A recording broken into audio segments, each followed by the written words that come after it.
Hi, I'm Dr. Mitch Harlan, and welcome to the Truth Talks podcast. Today's episode, I have a man here by the name of Jason Harrington. And what I want to tell you first of all about him, he is a Silver Star recipient. And for those of you who don't know, which I didn't myself, that is the third highest combat award for valor. That should say something. How are you, Mr. Harrington? Doing well. How are you? I kind of feel like I need to call you Mr., but we're going to go from Jason from now on, right?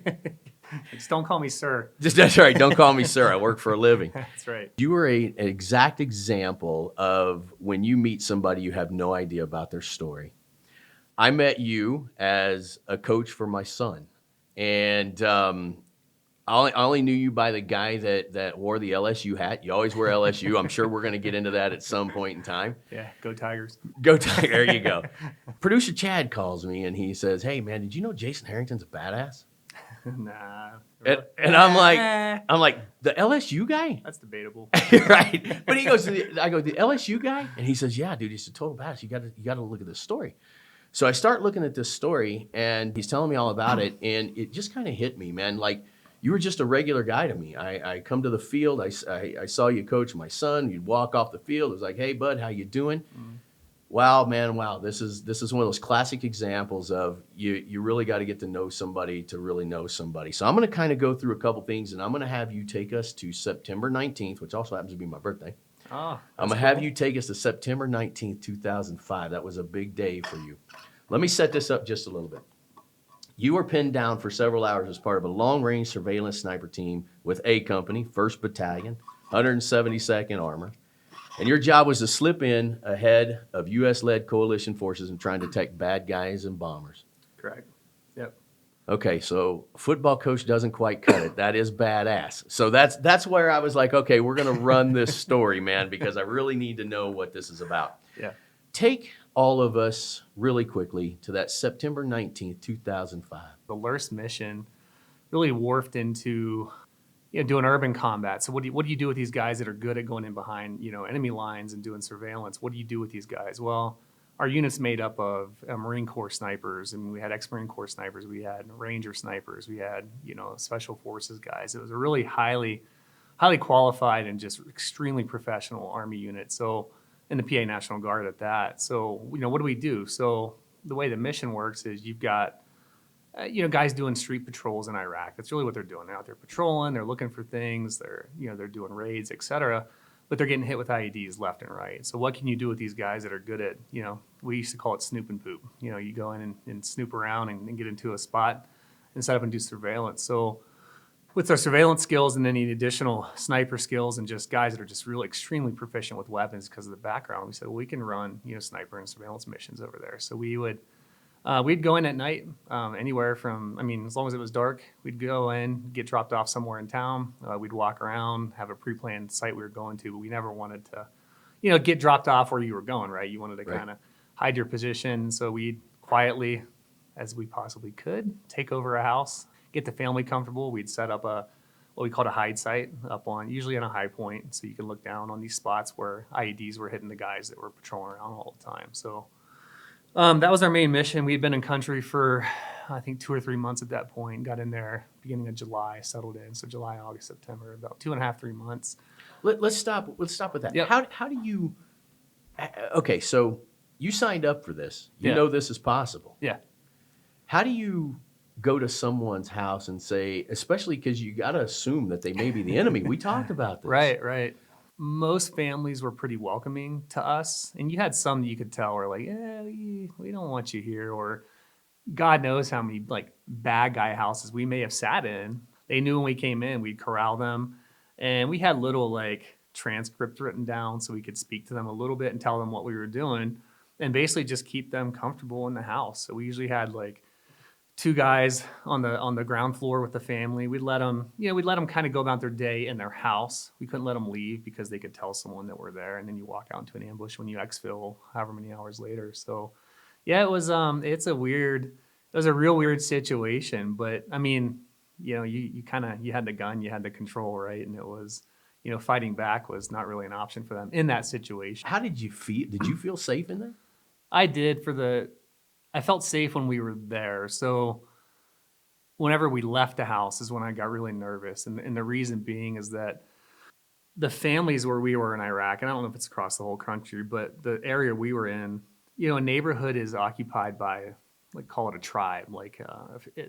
They all know each other. So when that family doesn't come outside all day because we're in their house, well, the neighbor knows, like, Yeah. hey, something's going on there. Like, either they were killed at some point or what's up. So now you've got people sitting there thinking, like, in that whole, neighborhood, and people start talking, or there's knocks on the doors and you just can't answer the door, right? Yeah. So they're sitting there pounding on the door, calling out whatever their name was. It seemed like everyone was named Muhammad. I'm not trying to be like insensitive Yeah. or Well, anything, but there was. There's a lot of yeah, anyway. yeah. So if I say Muhammad, I'm not being culturally insensitive. But anyway, so Muhammad, come out, and like you just had to just let it happen. So you leave, say 36 hours later, and they haven't seen this family that they normally see doing their laundry, getting food, going about their day. They haven't come out in that long.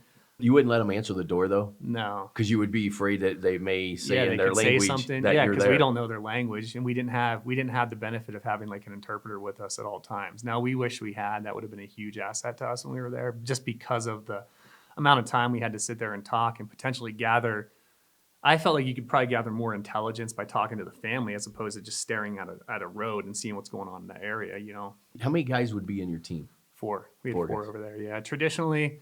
It was a 4 to 6 man team, but just how we were deployed and organized out, we had 4 guys pretty much. And tell me your role in this house. What would you do specifically? My initial job was, one, I carried the radio on the team. So I was responsible for the radio and the communications with other teams out, with the guys out patrolling around, and then back to base. So that was my main job. Once I got the radio set up, then I monitored it. Just always had it with me, and I'd help kind of corral the family. But then, depending on how long the mission was, if it was like a quick 8-hour mission, that's probably what I did most of the time. But if it was a long duration mission, we would take turns. So there's always 2 guys up, kind of a spotter sniper type situation, and then 2 guys with the family, and we'd rotate through and kind of each take a turn on each thing. Here's where I want to kind of take this to a little bit, because I want to make sure people really understand what we're talking about. Mm-hmm. I know guys that watch war movies like me, producer Chad was in the military, obviously you.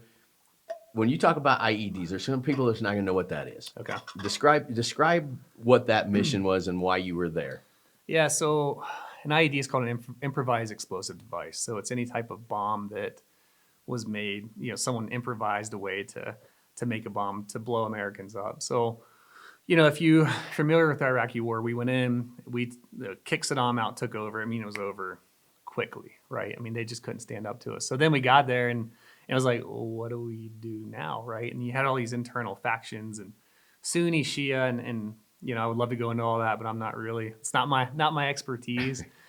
So what happened was they started going these, guerrilla warfare fighters. Then you had the influx of like Al Qaeda coming in, because they established Al Qaeda in Iraq. Because Al Qaeda really was just, you thought of it as Afghanistan right in the beginning. So, but they set up an Iraqi faction. So they just started, well, we can't stand toe to toe with these guys. So let's hide bombs, like at least where I was in Iraq. I mean, trash everywhere, open sewage. I mean, you drive down the road and it's just lined with trash, right? Piles of trash. There's no waste management riding around picking up your garbage cans. Like, it didn't exist over there. So easy to hide these bombs.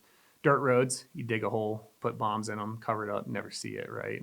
They would even light asphalt on fire, melt asphalt, peel back asphalt, and put the bomb under. So that's an improvised explosive device.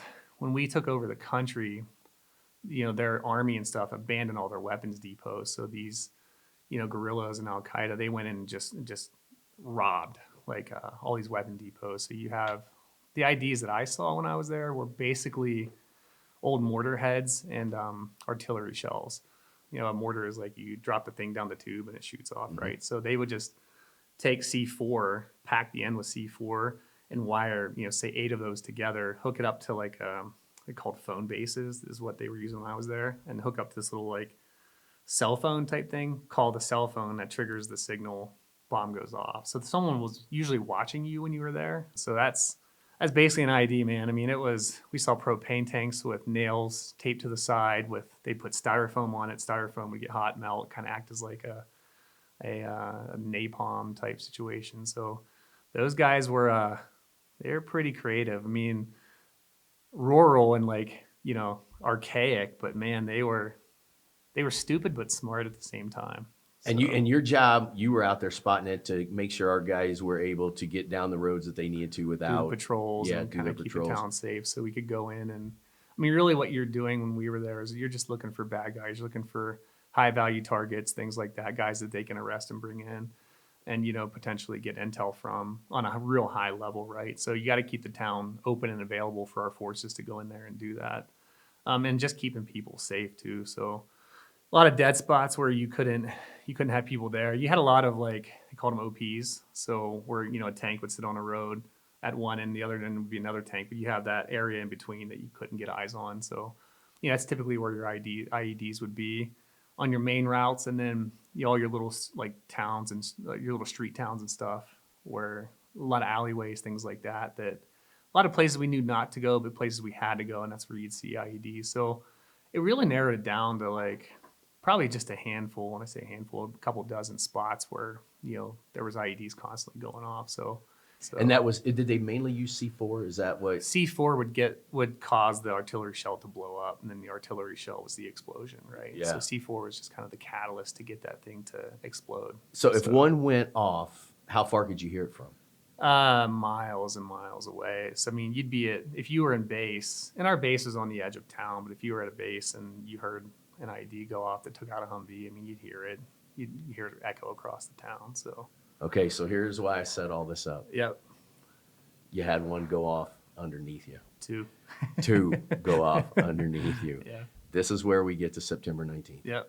Tell this story. Cool. So you guys have an understanding of what our mission was. So we had come off a mission. We were out, I think, all day before, and that night we'd come in about, I don't know, 4 or 5 o'clock in the morning. Times are real blurry to me these days. I'm going on what? I think over 15 years since I've been out. So come off in the morning. My team leader approached us when we come off, said, hey, I need one of you guys to go out. And he was talking to me and my buddy Will.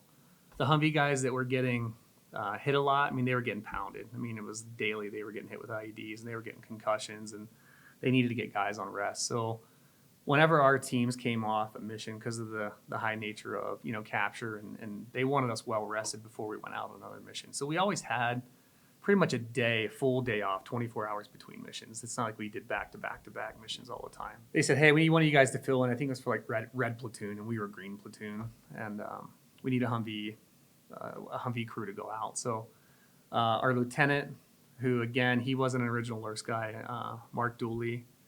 Mark was a great dude. I mean, he was that guy that like he had potential, I think, to be general material at some point. His dad was a colonel in the U.S. Air Force. The military was in his blood. He went to the Norwich Academy, I think, up in Massachusetts. That's where he graduated from. So Mark had already volunteered to go out. Mike had already volunteered to go out. We just needed myself or Will. So we just did that quick, like, oh, man, you go out. No, you go out. And he's like, listen, Jason, I'll go out on this one. You stay back. You take the next one. We have to rotate. So went and got breakfast, came back. He went out on patrol. I slept for a little bit, woke up, and we watched a ton of movies over there, nothing to do. And I specifically remember watching, I think we were watching Wedding Crashers. Like iconic movie, by the way. Right? Yeah, it was Yes. a good one. So someone came in and knocked on our door and said, hey, we have casualties. We think it might be you Lurks guys, one of your teams that was out there. And we're like, shit. So myself and my team leader, he came over to my room and was like, hey, dude, gear up, let's go. So him and my platoon sergeant, Ben Gomez, we all got together. Myself and my team leader, Jason, got in a Humvee with a couple other guys. And then Ben got in another Humvee, and we went out to sector to kind of see, what are you going to do? I mean, we went to where they were killed to see if, what could we help out there, police up bodies, material, et cetera. And again, we still didn't know it was our guys for sure at this point. So we fly out, and what happened was they were patrolling, and some guys poked their heads above these railroad tracks. And these railroad tracks were like big 20-foot berms, the track down the middle. So, you couldn't see the other side of it. It was almost like a border, like a town border type thing. So they were popping their heads up with guns.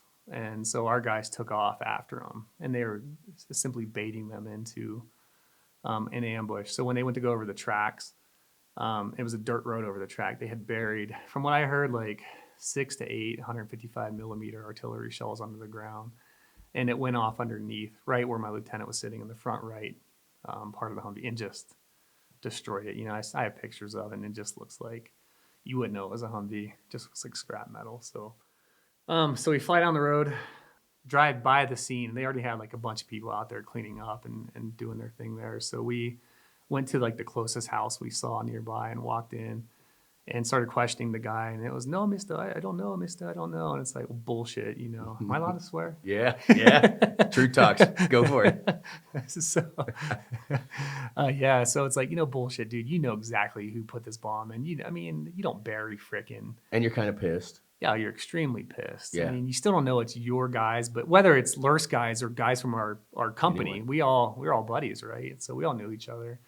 And this is our first casualty experience in our platoon. So I think a couple guys had died from like the PA guard prior to that, but they were guys that we didn't really know other parts.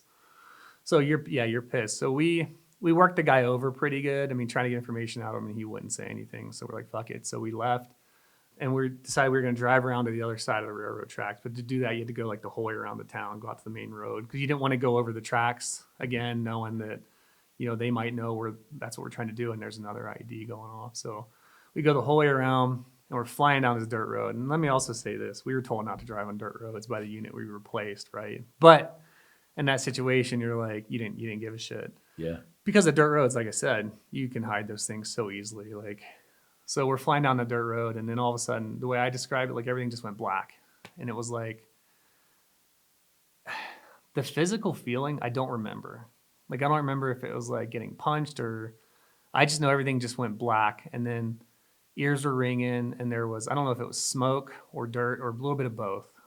Because when we got out of the Humvee was filled with dust, and a lot of that could have been the dirt flying up in the air and like coming down through the gunner's hatch. I'm not really sure, but all of a sudden, like, everything just goes black, and I don't know if it was like I blinked my eyes, or like I don't know if I was knocked out for a few seconds. Really, no idea. So I come to it, kind of gather my bearings, and we're all like, "What the fuck was that? Well, that was an IED." Because I think the driver. No, I think the guys we were with had been hit a couple times. So I think they knew, and us Lurse guys for the first time. Like, oh, it's an IED. So we all, are you okay? Is everyone okay? And we're, you know, you're touching yourself. You're like, Yeah. all right, cool, man. My legs are here, my arms are here. All right, where are these bad guys? So like you start scanning and looking, and underneath the railroad tracks were these culverts, big like circular culverts, just like you'd see, you know, over here in some parts of the country. And so we just start firing into like the culverts, just hoping that, you know, I don't know, what are we really doing? Yeah. I don't know. I mean, if anything, you're sending a message like, if you hit a Humvee, we're gonna start shooting, and you know, because you know someone had to have been watching with the types of IEDs they had there. So we're like, all right, cool. What do we do? So the Humvee behind us pulls up, turns around, attaches like a 5-foot tow strap to our Humvee, and they start pulling us out. And all of a sudden, boom, same thing again. Everything just goes black, right?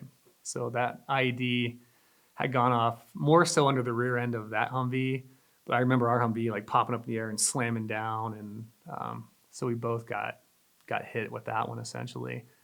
Same thing, everything kind of went black, dust, smoke, ears are ringing. It's that kind of, you know, I've watched like Saving Private Ryan. Probably the beginning is probably one of my favorite movies of all time from like a war perspective. I think it's as close as you maybe could get to what it feels like, but if you've seen it, you've seen that, like, I think Tom Hanks gets like rocked, and it goes into that like wah type thing. Yeah. And that was kind of what the feeling was like. So, I mean, my experience could be different from a lot of other guys out there, but that's really the best way I can describe what it was like to get hit. So everyone was all right. The 50 cal guy he's racking the 50 cal again or whatever. So I get out. What's your emotion at that moment? Are you like, all right, man, I'm alive now? Because I mean, if you can't see somebody to shoot at, what?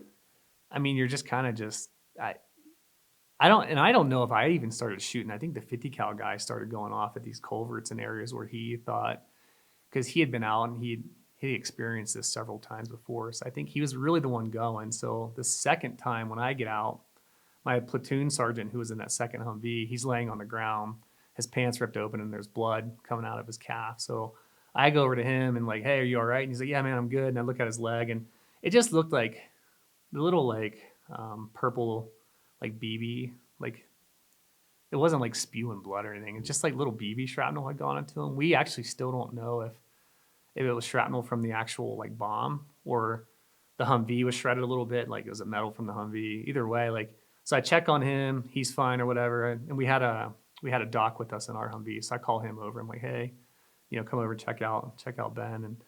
And so he started working with Ben. So now we're sitting there going like, fuck, what do we do? We have no Humvees. On one side of us is the railroad tracks, which was good because you had a berm, right? It was kind of some cover. How far away from the tracks? It was probably a couple hundred yards, I think, if I remember. On the other side was like a row, like it was like a town. So you had a row of houses and stuff. I don't really remember how far away those houses were, but you had this feeling of vulnerability where what if there's snipers in those windows? I mean, this thing was planned out. It was clearly planned out because they got our guys, killed our guys first, got us second.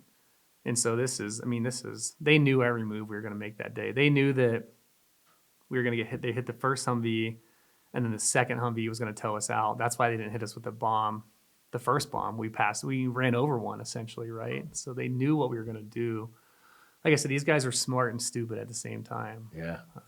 Like in their own little, kind of like a Tom and Jerry Well, situation. man, they've been at war their whole lives. Pretty much. Yeah. I mean, I'd say the Afghanistan people the Iraqi people, if not being at war, fell in a regime that was, pro-war, right? I mean, it was it's a different culture over there. So now you're sitting there like, shit, get on the radio. We don't have radios because they blew the antenna off the rear end of the one. Ours, they blew basically our engine compartment wasn't blown off, but I think I showed you the picture. It was pretty.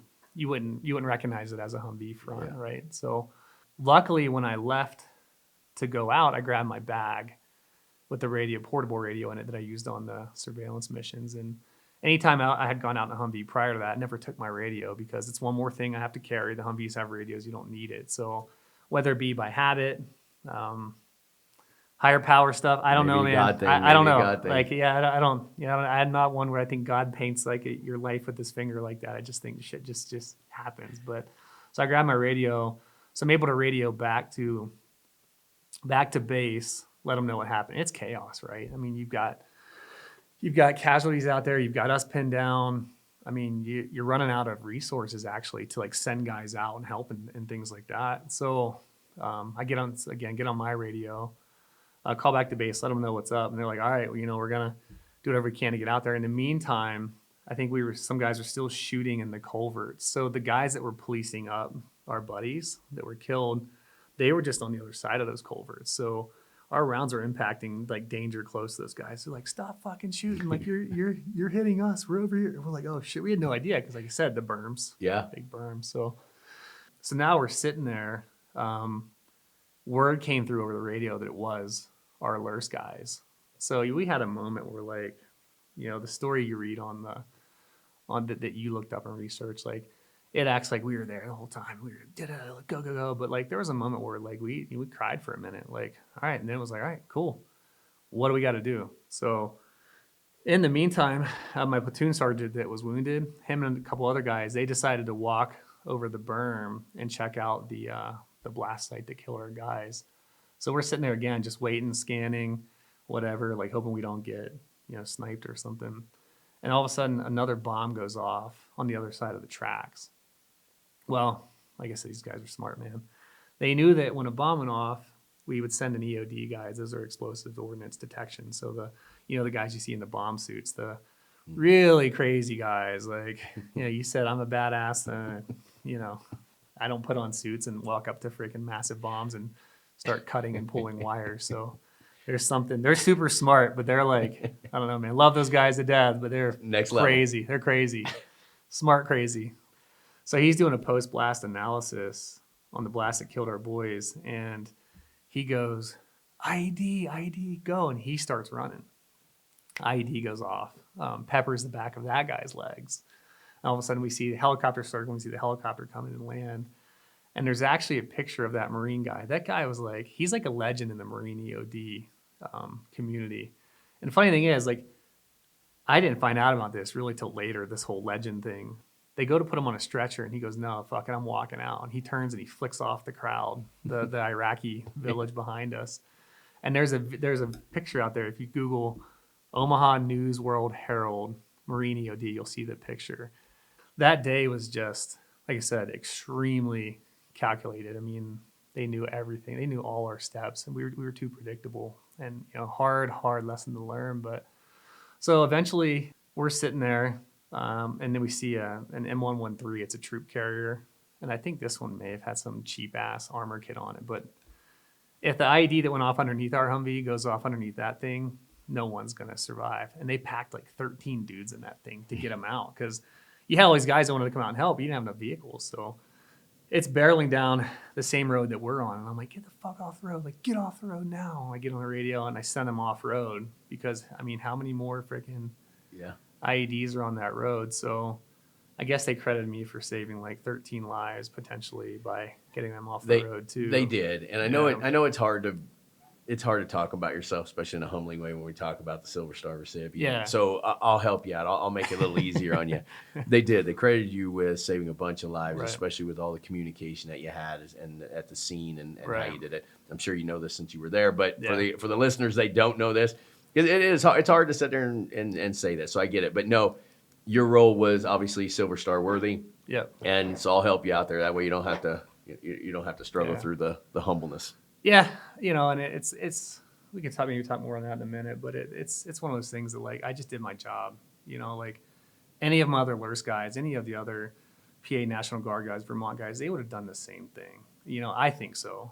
I mean, there might be some dudes out there that would freeze, but not the guys I was with, especially my LURS guys. Like those guys were top notch. I mean, I would put that LURS detachment on par with any special forces unit. I mean, my future team leader that I ended up being with in Iraq then, he's still in, I'm not going to say his name or anything, but he's still in special forces. I mean, that's where he went then. He's still in to this day. I mean, guys, he could be anywhere in the world right now. So we were a solid unit. And, I was just some kid out of high school, did a year of college, decided to join, not just to get college money. I was a big history buff, right? But, I wasn't the former Marine Corps sniper. I wasn't the former Rangers, former SF guys that our unit was really made up of. So the point is, like, I served with some badass dudes that, like, they could be sitting right here telling the story if they were in my shoes. So yeah, it was incredible when we sit down at the coffee shop and we sit there and talk. I love those conversations more than anything, right? Yeah.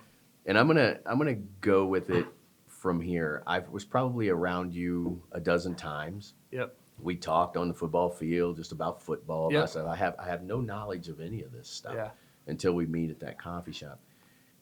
To me, you were this happy guy who loved teaching kids football, and you yelled at him. I don't think you yelled at him enough, especially now knowing who you are. That's good to know. I'm thinking, I can't believe this guy wasn't out there all in everybody's helmet, right? Well, Mitch, we live in a world today where, you got to be really careful. It couldn't be more true. But if you ever coach my son again, feel free to get in his helmet, right? Because Gotcha. I'm a big believer in all that. Bring him over anytime. I'll train him. I'll train him in the field at the I house. love it. But I'm sitting there, I'm having these conversations with you without knowing any of this stuff. And here's where I want to get a little vulnerable. Sure. After we met in the coffee shop, though, you can't go through something like that without it having a lasting effect on you.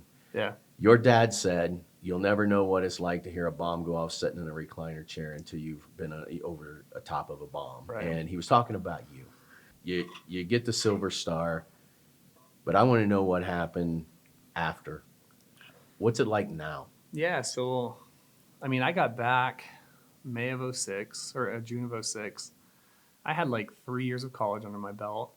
I had a daughter born, which is actually my stepdaughter. A lot of people don't know that, but real dad never wanted to be in her life. I was there since day one. So she's my daughter by all means. She was born in February before we left. So I had a daughter. I had I did the kind of douchey proposed to my wife when I was home on leave for 2 weeks in Iraq, but whatever. So It was romantic to you. well, and I was home on over Valentine's Day. At least I didn't do it on Valentine's Day. I think I waited till the 15th, so not to be super douchey about it. But anyway, so I had this life I had started building prior to going over there, and when I got back, and I had a good life, right? My parents were divorced, and there was some strain with my mom growing up. Like the relationship really wasn't there for a big chunk of my life, and which is great now. That's all been reconciled. But my dad raised me. I have a brother a year older who was actually in the LURS unit too. Now he got out, I think, in '04, right before he deployed. So he did a Bosnia like peacekeeping thing. Like in '02, the unit went over to Bosnia or something. So, but yeah, man. My dad, being a single father, he's a commercial airline pilot, born and raised in Louisiana, hence the LSU. Went to LSU for a couple years, I think.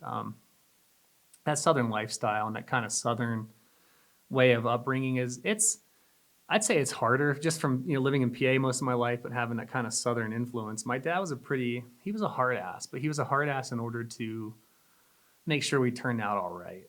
So it was hard work. Nothing's given, everything's earned.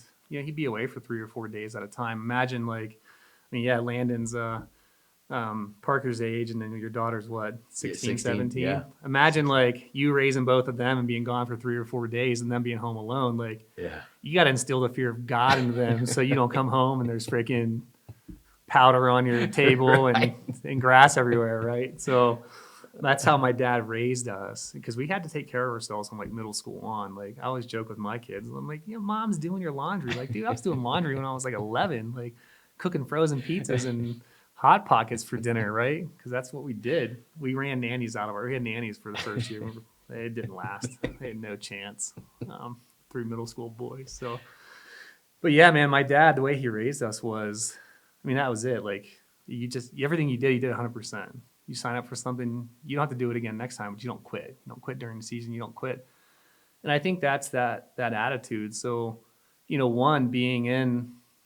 I was in the military, a no quit attitude, I could have easily just completely shut down after getting blown up and turtled up. But no, you just keep going.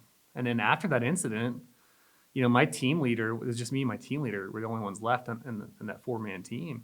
He left in October because of some family issues that happened back home. So I'm sitting there I know the other LURS guys and LURS teams, but they had spent, 4 months tightly, defining their team and country. So was I an outsider? Not really, but I wasn't part of that team, that chemistry they were building. So, I could have easily said well, I'm just going to go to can I just go to the headquarter battalion and just, stay back on base? And, I could have done that, right? There was options for me not to continue doing what I signed up to do, but that's what I signed up. Never even crossed my mind, just looking at it as an adult and trying to apply this to the lesson of growing up.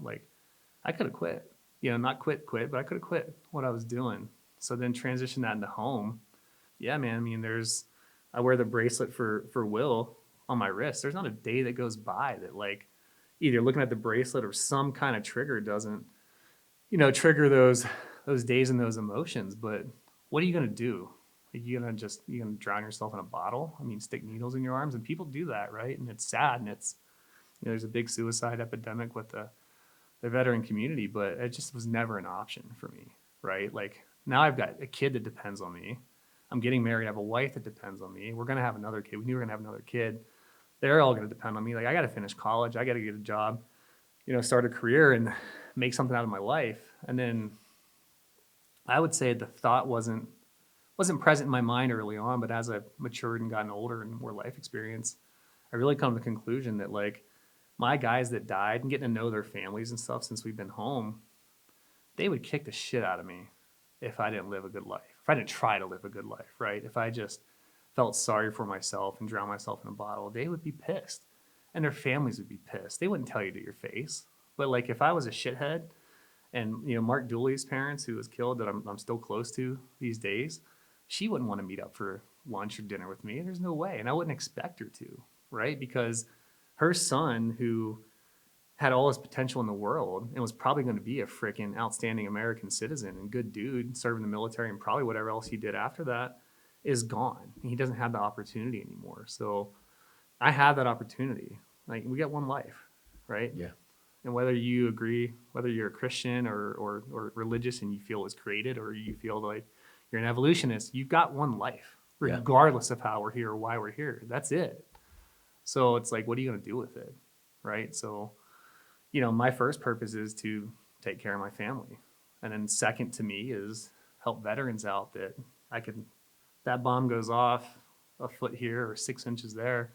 I might not have a leg, might not have both legs. I might not have any arms. Who knows? I might not be here. But the fact that I'm here and, kind of in one piece, I should give back to the veterans that weren't as fortunate. And that's, really what I try to do. Yeah, I've gone on a hunt or two and I've taken hey, you're a veteran, go on a free hunt or whatever, sure. But, I would rather help veterans go on hunts that maybe don't have the mindset that I do. Maybe I can teach that mindset to them, sitting in a duck blind or something. There's a lot of time to talk when you're hunting or when you're outdoors hiking. Like if I can help a veteran who's struggling, that's my goal. Like I'm there. Sure, I have my internal shit I deal with. I've got a lot of anxiety that came out of the situation, and I've learned a lot of as to like why, that's happened in that situation was kind of a major cause of that.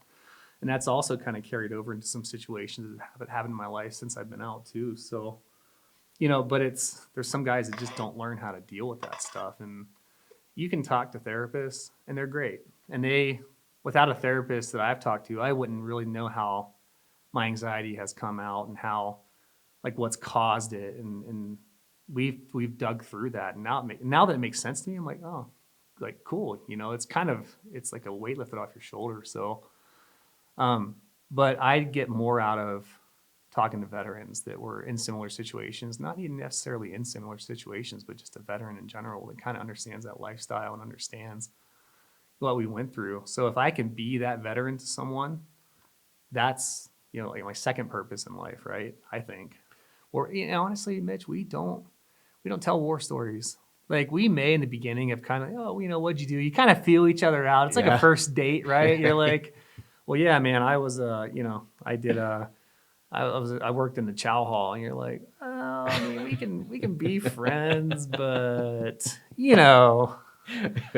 experiences, or they're a little different, probably a little different, right?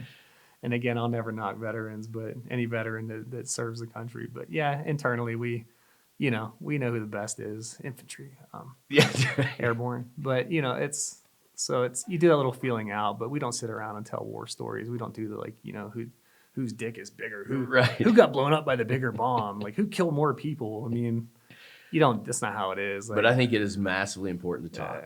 Having those conversations, connect on a different level, share maybe the life stories post. We did a police officer who was shot, and he had a lot of anxiety after that. And people would reach out and would be telling us, hey, you know what? God, the guy he really helped us by saying, go get some help. Talk to the pastor, talk to, somebody in there. But I thank you so much for coming on and telling this story. God, I mean, how many times have I stood beside you? I had no idea. But this is Jason Harrington, Silver Star recipient. That is a big deal, man. I thank you for coming on and sharing stuff like that, and we will be posting stuff and following up with you. Cool. I love that how you've turned out, and I love the vulnerability you share with us. I couldn't appreciate it more. Awesome, man. Appreciate it. All right, Thanks for having me. You bet. Yep.